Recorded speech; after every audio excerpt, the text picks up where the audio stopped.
பிரியமான மறை பாடசாலை பிள்ளைகளே, உறவுகளே, கிறிஸ்தவ வாழ்வினுடைய தொடக்கமாக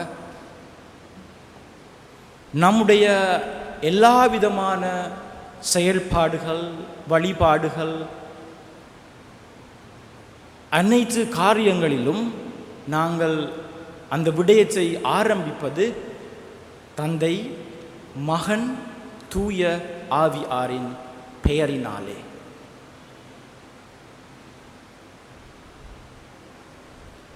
தந்தை, மகன், தூய ஆவியார் மூவொரு கடவுளின் ஒருமை தன்மை. நம்முடைய சாதாரண சிந்தனையின் அடிப்படையில் பிரியமான பிள்ளைகளே, உறவுகளே, நாங்கள் எவ்வாறு இந்த கடவுளை, நாம் விசுவசிக்கின்ற நமது இறைவனை புரிந்து கொள்வது? நமது கடவுள் ஒரு ஆளா, 3 பேரா? அல்லாவிட்டால் 3 பேர் ஒரு ஆளாக செயல்படுகிறார்களா? அல்லாவிட்டால் ஒரு ஆள் 3 விதங்களிலே செயல்படுகிறார்களா? நாம் விசுவசிக்கின்ற விசுவாசம் நமக்கு எதை எடுத்து சொல்கின்றது? இன்றைக்கு வரைக்கும் நாங்கள் எவ்வாறு நமது மூவொரு கடவுளை அறிந்திருக்கின்றோம்?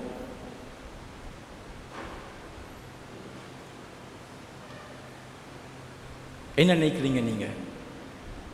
நமது கடவுள் ஒரு ஆளா, 3 பேரா? ஒரு ஆள் என்று சொல்றார்கள், கையெழுத்துன்னு பார்ப்போம். கடவுள் ஒரு ஆள். 3 பேர் என்று சொல்றார்கள், கடவுள் 3 பேர். பின்னால் உள்ளாக்கள், அப்ப கடவுள், உங்களோட பதில்? பின்னால் இருக்கிறவங்க கடவுள் ஒரு ஆளா, 3 பேரா? ஒரு ஆள், 3 பேர். ஓகே. இந்த பக்கம் கடவுள் ஒருத்தரா, 3 பேரா? உங்களோட கருத்துக்கள், சுதந்திரமான நாடு, நம்ம நாட்டில் சுதந்திரம் இருக்குது, உங்களுடைய கருத்துக்களை நீங்கள் தெரிவிக்கலாம். ஒரு ஆள் என்று சொல்றாங்க, 3 பேர். நன்றி. பிரியமான உறவுகளே, நமது தனிப்பட்ட வாழ்விலே நாங்கள் அனுபவிக்கும் ஒவ்வொரு அனுபவங்கள் சந்தோஷமாக இருக்கலாம், மகிழ்ச்சியாக இருக்கலாம், பிரச்சனையாக இருக்கலாம், நோய், முரண்பாடு, சவால்கள், கடன் பிரச்சனை, இயற்கை அனர்த்தம், வாகன விபத்து, மரணம், இறப்பு, ஏமாற்றம், தனிமை, விரக்தி, கவலை, சோகம், இப்படி நாங்கள் அன்றாடம் அனுபவிக்கின்ற ஒவ்வொரு அனுபவத்திற்கும் மனிதர்களாகிய நானும் நீங்களும் அதற்கான காரணத்தை நாங்கள் தேடுகின்ற ஒரு மனிதராக இருக்கின்றோம். இவை ஏன் ஏற்படுகின்றது? எதற்காக ஏற்படுகின்றது?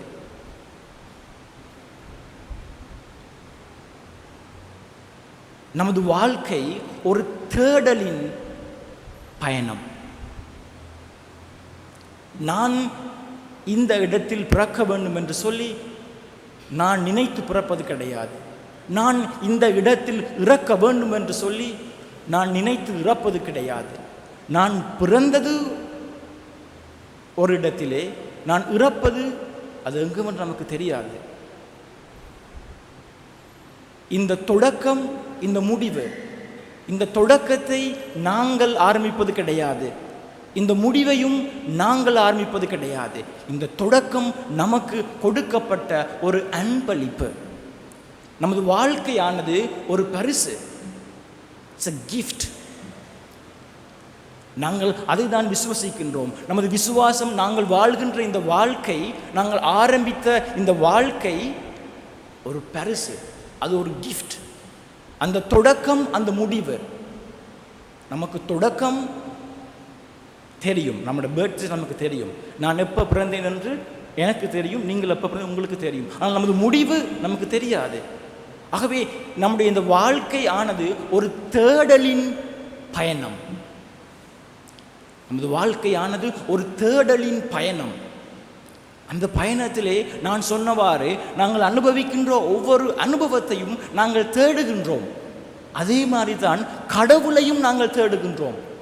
ஆகவே கடவுள் ஒருவரா, 3 பேரா, அல்லாவிட்டால் 3 பேர் ஒருவராக செயற்படுகிறாரா, ஒரு ஆள் 3 பேராக செயற்படுகிறாரா? தந்தை என்றால் யார், மகன் என்றால் யார், பரிசுத்த ஆவி என்றால் யார்? இதை புரிந்து கொள்ள முடியுமா? அல்லாவிட்டால் புரிந்து கொள்ள முடியாதா? இதை விளங்கப்படுத்த முடியுமா? கடவுள், மூவொரு கடவுள் நம்மீது கொண்ட அந்த உறவு, Holy Trinity, it's a relationship. இது ஒரு புனிதமான உண்மையான உறவு. கடவுள் நம்மோடு கொள்கின்ற உறவு. இது மனிதர்கள் நானும் நீங்களும் கொள்கின்ற உறவு போன்றது அல்ல. ஒரு கணவர் ஒரு மனைவி மீது வைக்கின்ற உறவு போன்றது அல்ல. பிள்ளைகள் பெற்றோர் மீது வைக்கின்ற உறவு போன்றது அல்ல. அதையும் தாண்டின உண்மையான உறவு. ஏனென்றால் சில வேளைகளிலே கணவர் மனைவி மீது வைக்கின்ற உறவு அது நமது தனிப்பட்ட அனுபவத்தை பொறுத்து, பிள்ளைகள் பெற்றோர் மீது வைக்கின்ற உறவு அதுவும் உங்களுடைய தனிப்பட்ட அனுபவத்தை பொறுத்து தான் இருக்கின்றது. ஆனால் கடவுள் நம்மீது கொண்ட உறவானது உண்மையான உறவு. அந்த உறவினுடைய அர்த்தம்தான் தந்தை, மகன், தூய ஆவி ஆனவர் நம்மை நமது தேடலின் பயணத்திலே நம்மை வழிநடத்தி கொண்டிருக்கிறார்கள். இதற்கான ஒரு உதாரணத்தை நான் உங்களோடு பகிர்ந்து கொண்டு இன்றைய மறை உரையை நான் முடிக்கலாம் என்று ஆசைப்படுகின்றேன். திருத்தூதர் பணி 13ஆம் அதிகாரம் 2வது வாக்கியத்திலே இவ்வாறு கூறப்படுகின்றது: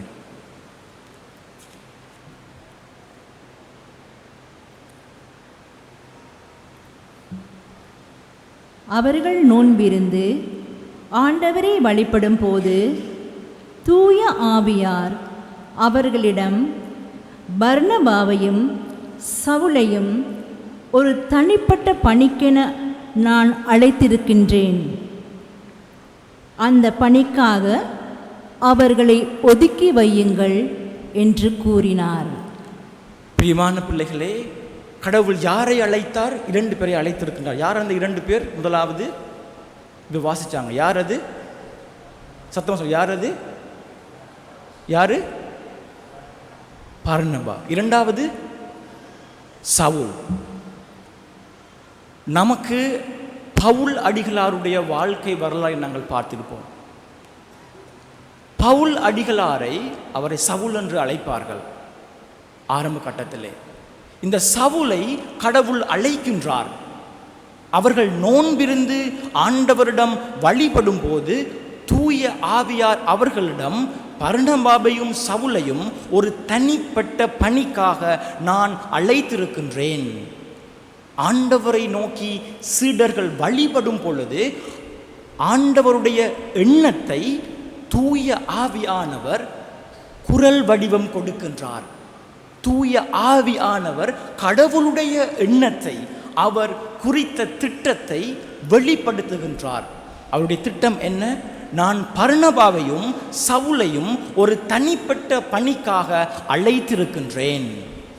அப்ப இங்க கடவுளுடைய திட்டத்தை தூய ஆவியானவர் சீடர்களுக்கு வெளிப்படுத்துகின்றார். அதைதான் தூய ஆவியானவர் தொடக்கத்தில் இருந்து நம்மோடு பயணித்துக் கொண்டிருக்கின்றார். அவர் கடவுளுடைய எண்ணங்களை வெளிப்படுத்துபவர். அவர் வேறு யாருமே கிடையாது. கடவுள் சிந்திப்பதை அவ்வாறே நமக்கு எடுத்து காட்டுபவர் தான் அந்த தூய ஆவியானவர். அப்போ அந்த கடவுளுடைய அந்த தனிப்பட்ட திட்டம் என்ன? சவுல் கிறிஸ்தவத்தை வெறுத்த ஒரு நபர். கிறிஸ்தவர்களை அடியோடு ஒழிக்க வேண்டும் என்ற மன்னனுடைய அரசருடைய கட்டளைக்கு அடிபணிந்து அவர் எத்தனை கிறிஸ்தவர்களை கொலை செய்கிறார்களோ அதற்கு ஏற்றவாறு அவருக்கு ஊதியம் கொடுக்கப்படும். அதுதான் சவுளுடைய பணி. அதுதான் சவுல் செய்த பணி அந்த காலகட்டத்திலே. அப்படியான ஒரு நபரை கடவுள் ஒரு தனிப்பட்ட பணிக்காக அழைத்திருக்கின்றார். கிறிஸ்தவ வரலாற்றிலே பவுலடிகளாருடைய பணி ஒரு முக்கியமான ஒரு பணி. கிறிஸ்தவத்தின் ஒரு புஷ், ஒரு அத்தி, ஒரு ஸ்ட்ரென்த், அது ஒரு பலம். ஏனென்றால் பவுலடிகளார் பல மக்களை கிறிஸ்தவர்களாக, கிறிஸ்துவை பின்பற்றுபவர்களாக மாற்றி இருக்கின்றார். ஆனபடினால்தான் கடவுள் குறித்த அந்த பணியை தூய ஆவியானவர் வெளிப்படுத்துகிறார். அந்த பணிதான் கிறிஸ்துவை, கிறிஸ்தவத்தை, உண்மையை எடுத்துரைக்கின்ற பணி, உறவின் பணி, அன்பின் பணி. அதைதான் பவுலடிகளார் செய்தார். அவர் கிறிஸ்துவை காணவில்லை, ஆனால் கிறிஸ்தவத்தை எடுத்துரைத்தார். இங்கு தந்தை தூய ஆவியானவர் மகனை காணாத ஒரு நபரின் ஊடாக அவருடைய உண்மையை எடுத்துரைக்கின்றார். மூவொரு கடவுள் உறவினால் ஒன்றிணைக்கப்படுகின்றார். நாங்கள் விசுவசிக்கின்ற ஒரே ஒரு கடவுள். அவருடைய எண்ணங்கள் தூய ஆவியானவர் ஊடாக கிறிஸ்துவினுடைய அந்த அன்பை, அந்த உறவை நமக்கு விட்டு செல்கின்றது. ஆனால் இன்று நானும் நீங்களும் கிறிஸ்தவர்களாக சொல்லிக்கொண்டு நமது உறவை எப்படியாக இருக்கின்றது? எனது உறவு ஒரு கணவராக மனைவியோடு இருக்கின்ற உறவு, மனைவியாக கணவரோடு இருக்கின்ற உறவு, பிள்ளையாக பெற்றோரோடு இருக்கின்ற உறவு. நமது உறவிலே நாங்கள் உண்மை தன்மை இருக்கின்றதா? நாங்கள் ஒருவரை மன்னிக்கின்றோமா? ஒருவரை மனமாற ஏற்றுக்கொள்ளுகின்றோமா? இதைதான் இந்த மூவொரு கடவுளுடைய உறவு நமக்கு எடுத்து காட்டுகிறது. இந்த தேடலுக்கான பயணத்திலே நாங்கள் இன்று அழைக்கப்படுவதும் நமது உறவை தூய ஆவியானவர் ஊடாக, தந்தையுடைய எண்ணத்தின் கிறிஸ்தவத்தை, உண்மையை எடுத்துரைக்கின்ற அந்த உறவாக மாற்றுவது. உடைந்து போயிருக்கின்ற நமது குடும்பங்கள், மன்னிக்க முடியாமல் இருக்கின்ற நமது நபர்கள், இருமாப்போடு இருக்கின்ற நமது மனங்கள், பகையோடு இருக்கின்ற நமது எண்ணங்களை நாங்கள் அப்புறப்படுத்திவிட்டு மூவொரு கடவுள் நம்மை வழிநடத்த அவருக்கு இடம் கொடுக்க இந்த கல்வாரி பலியிலே மன்றாடி செபிப்போம். ஆமேன்.